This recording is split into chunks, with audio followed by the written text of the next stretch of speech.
Hi, this is Robert Taylor. Today I'm reviewing the Accuphase C2900 preamplifier and A80 power amplifier. Stay tuned.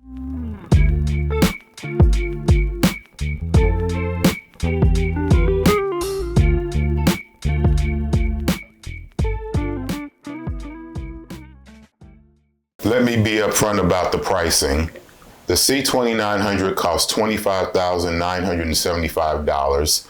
The A80 costs $26,575 for a total system price of $52,500. If that doesn't interest you, then there are plenty of other videos that you can watch on this channel. The A80 amplifier is a true Class A amplifier. It puts out 65 watts into 8 ohms, 130 watts into 4 ohms, and 260 watts into 2 ohms. The amplifier is just about 18 inches wide, it's about 9.5 inches high, and it's about 20 inches deep. The amplifier weighs in at 98 pounds. The amp has very large handles on the front and back that helps you move this monster around. It has single-ended and balanced inputs, and it has by far the largest 5-way binding post I've ever used. The amplifier has the same champagne colored faceplate as the C2900 preamp, and one of its coolest features is it has big meters along with LED readout of the actual wattage the amplifier is using at the time. For a Class A amplifier, it runs surprisingly cool, and I suspect that this will contribute greatly to a long, trouble-free life for this amplifier. The C2900 is a fully balanced solid-state line stage, but there is also an optional AD2900 phono equalizer that slides into a slot on the back of the unit to make it a fully functioning preamplifier. The unit is a fully dual mono design with separate input amplifier sections and independent power supplies for each channel. And the preamp is fully balanced from input to output. There is also a built-in headphone amplifier. The unit is just under 19 inches wide, just a little over 6.5 inches high, and roughly about 16 inches deep, and it weighs in at a whopping 55 pounds. This is by far the heaviest preamplifier I've ever had in my system, and this thing is built like a tank. This feels like a true luxury product. I think the knob feel is the best I've ever had from any piece of stereo equipment, and both the selector knob and the volume control knobs are motorized on the unit. The buttons on the unit feel like they'll last forever, and it has this gorgeous champagne colored faceplate with a high gloss wooden cabinet on the back and sides. This gives this unit a really timeless look. The preamp has a clean look to it because there are hidden controls behind the door on the front panel, which is released on a button to the right side of the door. Behind this panel you will find the output selector knob, a gain selector knob. The balance controller is also there. There's a knob for the headphone level, and there's also a knob for a record out selector. There are phase, mono, and filter buttons behind this door also. And the controls for the optional phono stage are also there. There's a button to change the level of display of this preamp, and there's also a loudness button, or a knob I should say, called compensator. The remote is a nice sturdy metal remote in the same finish as the champagne color of the preamp. The remote is very basic though. It has input and volume, and that's about it.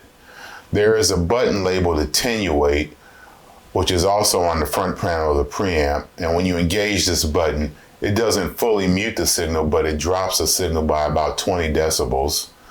With this implementation, you can still hear sound coming from the speakers. It's just at a lower volume level. From my perspective, still a little too loud to say take a phone call when the system is playing. This is one of those features where I really don't understand the purpose of this, and I would like to have seen a true mute button. I spent the majority of my time listening to the Accuphase paired together. I did, however, listen to both pieces with other equipment to better understand what each component was doing. I used the Macintosh C2700 preamplifier with the A80 amplifier. I also used the Accuphase C2900 preamp with the Parasound JCM 250 mono amplifiers. I used the Synergistic Research Voodoo server with the DCS Bartok DAC and the Technics SL1300 preamp with the DS Audio 003 phono cartridge for sources.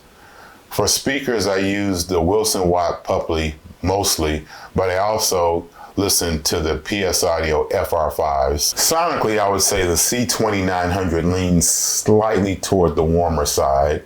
The bass is full and rich and powerful and big sounding. The highs are well extended and very clean sounding, but the place where this preamp really seems to excel is in the mid-range. It has a very warm and rich sound to it. It throws a deep soundstage where the performers are well placed. The soundstage width extends beyond the size of the speakers, and the preamp takes a sandpaper to the rough edges of poorly recorded music. But it also has a tendency to smooth out some of the better recordings and takes away that last bit of detail that helps with the suspension of disbelief that you're not listening to a real performance. This is a very quiet preamp. There's no extraneous noises or hisses from it. I would say the A80 amplifier leans more toward the warmer side than the C2900 preamp does. It has a bass that's well defined and powerful, but the low end is a little woolly, for lack of a better term. Its mid-range is warm and rich, even warmer than the preamp, I would say. The highs are clean, but lack that last bit of sparkle. The sound of this amplifier reminds me more of an EL34 push-pull tube amplifier than it does of a solid-state amplifier. Even though this amplifier is rated at 65 watts into 8 ohms, I had no problems driving the Wilson Watt Pupley with this amplifier. The amplifier has meters on the front along with the LED that gives you a good visual cue of what the amplifier is actually outputting at any given point. In all of my listening time, I never saw this amplifier go anywhere near the clipping point. And given the size of the amplifier's power supply, I would say this got more than enough current to drive most loudspeakers. The Watt Puppies are a 4-ohm load, so the rated output of the A80 is 130 watts. The C2900 and A80 remind me of good tube electronics more than solid state. The bass is reasonably extended and big, but a bit loose. I would say that this pair excels more at acoustic bass of, say, a jazz record, but it lacks the last bit of extension and sheer grunt that you would want on electronica or dance music. The mid-range of this combo, I think, is where its strong suit lies. It is really beautiful sounding, clean, clear, just has kind of a golden glow to it. The highs are extended but don't seem to be as airy and as detailed as a lot of other solid-state amplifiers are. Listening to female vocalists like Carmen McRae or Sarah Vaughan on these two units is where the mid-range magic lies. The soundstage depth is very good and the width is excellent, but the pair does not present the last bit of detail, and I find that the last bit of spatial cues of recording venues seem to be truncated. Listening to Rufus Reid and Sullivan Fortner play the songs "It's the Nights That I Like" from the album of the same name, you can hear Reid's bass sound big and powerful, and Fortner's piano sounds clean and full, but it lacks the last bit of percussive attack that a piano produces. The decay in the reverb of instruments is truncated earlier than I'm used to hearing off of this album. I recently purchased the album from Analog Productions, Birth of the Blue, featuring the Miles Davis Quintet. On the song Love for Sale, you get this rich, round sound from Paul Chambers' bass. At the same time, you get this warm and sweet sound from Miles Davis's muted trumpet. The highs are clean and well extended, but you don't get that last bit of sparkle that you get from more resolving equipment. But on the Accuphase pair, it doesn't really matter. There's a warm and inviting sound on this type of music that makes you just want to sit back, listen, and enjoy. On the 12-inch single, Don't Go from the duo Yaz or Yazoo, depending on what side of the Atlantic Ocean you're from, the Accuphase pair takes away some of the nasty edge on this 80s synth pop recording, but it also seems to lose some of the frenetic pacing of the song. Alison Moyet's voice is full and rich on the song, but some of the driving rhythm seems to be diminished slightly.